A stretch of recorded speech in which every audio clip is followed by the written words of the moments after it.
I'm here to discuss the situation in the Maldives, where there's a human rights crisis and where democracy is under threat. You have an increasing authoritarian regime where protesters are being rounded up and arrested, where lawyers are being attacked, TV stations are being closed down, and every opposition leader in the country is now either behind bars or being persecuted by the government. So my client is one of them, he was subjected to a political show trial, as has now been recognized by the UN and others.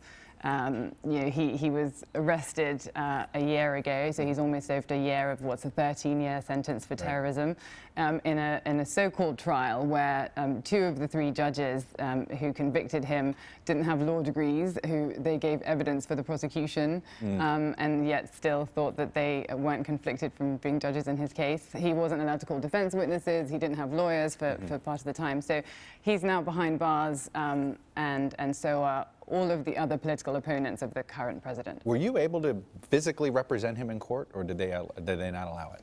Well, I was able to visit the Maldives a few months ago, and I met him in prison, and I did attend a court hearing, which was supposedly an appeal of his conviction, where, without hearing any arguments from the defense, they rubber-stamped the initial illegal conviction. Since I've been in Washington, I've been meeting with members of the administration and members of Congress to discuss the imposition of targeted sanctions against members of the regime. And since that's happened, I'm told there are now calls for me to be banned from the country. I was just going to say, that's what an official ban, so that they would make you It's been proposed by, I understand, the deputy leader of the government's parliamentary group. So that was their response to the idea that sanctions could be imposed.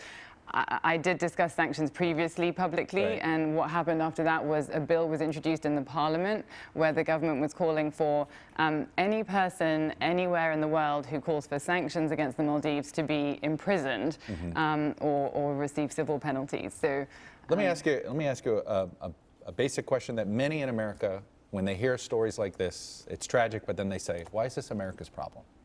I understand the question. I mean, Maldives is not usually top of anyone's political agenda. It may be on a short list of holiday destinations. Right. I think there are two reasons. First of all, U.S. values are at stake. You know, we just had the President's State of the Union address, and he said American leadership in the 21st century means rallying the world around causes that are right. And he gave as an example the U.S. supporting Ukraine's fight for democracy. And that's what we're asking for too in this case. And Maldivians have the right to democracy, and their democracy is under threat at the moment. There's another reason, which is also not very well known.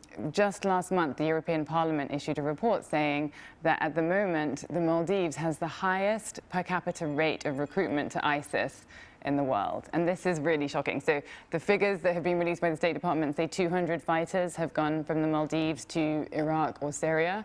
That's in a population of less than 400,000. Yeah, let's do the math here. Small 400,000, yeah. So 400,000 in the Maldives. If you look at the population of somewhere like India, that would be the equivalent of 700,000 fighters for ISIS being moved from India to the Middle East. So tell me what's going on in the Maldives right now. Obviously, democracy has been sort of shuttered.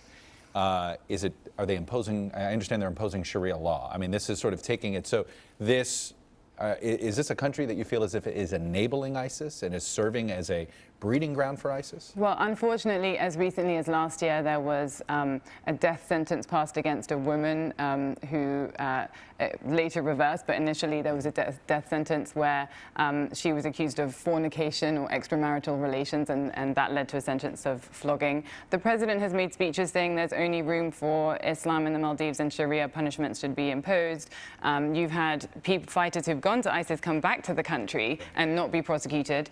Also last year, you had a rally on the streets of Male where people were waving ISIS flags, and the police did not crack down on those, so no arrests took place. So you certainly have a regime that could be doing a lot more to minimize the terrorist threat. All right, here we are. He was deposed in a coup in 2012. It's now 3 years later. He's in prison, show trial that you're talking about. You've got this UN report. Why hasn't the Western world acted yet? What has been the challenge? What are you finding? What are your hurdles? Well, one of the hurdles is it's not necessarily on everyone's agenda when governments are dealing with many conflicts. But there is no reason why more firm action can't now be taken. And in the meetings that we had this week in Washington, we were very well received by on a bipartisan basis from congressmen and senators, and also we met with people at the White House and the Office of Foreign Assets Control from the Treasury. And there is, I think, a serious conversation that is taking place now about what more can be done. We've had statements of support from Secretary Kerry. He went to Sri Lanka and said, Nasheed should be released.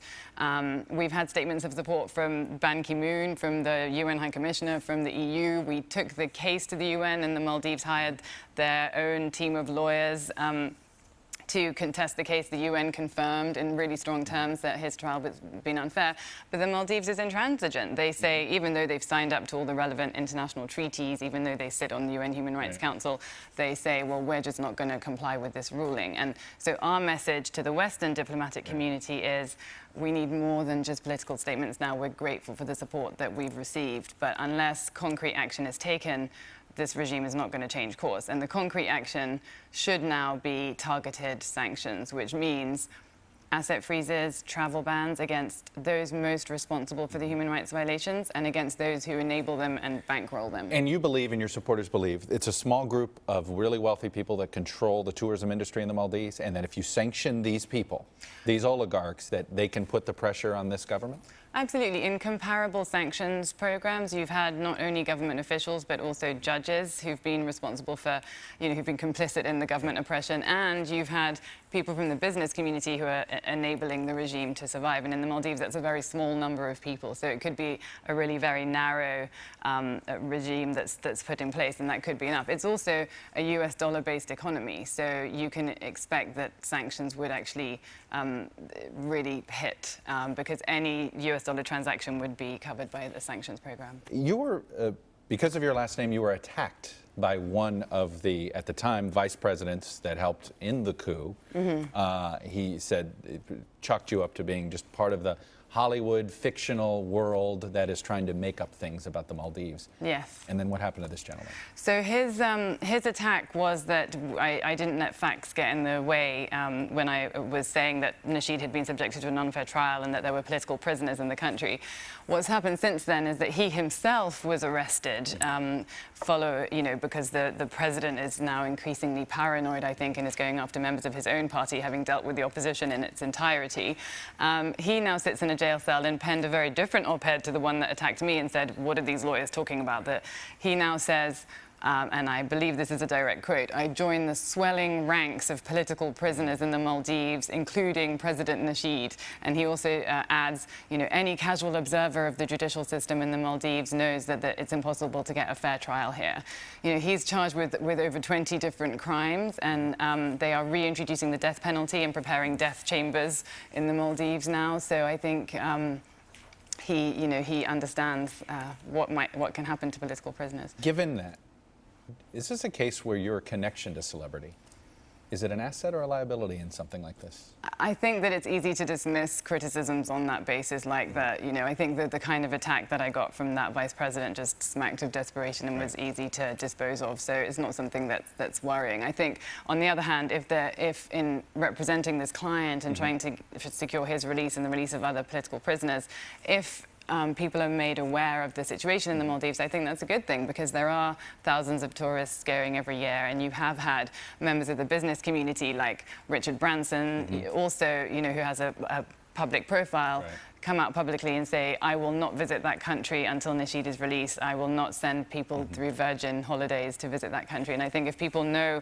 what's going on, they might find that they don't want to support that regime either. If you're a woman lying on a beach in the Maldives, you might want to know that a kilometre away another woman is being flogged, and you might want to find your own way to protest that.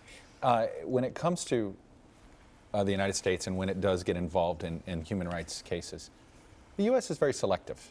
And if it's too big of a country that's making human rights violations, we don't see what China does, what Saudi Arabia does. The U.S. is hesitant. Smaller country, they're less hesitant.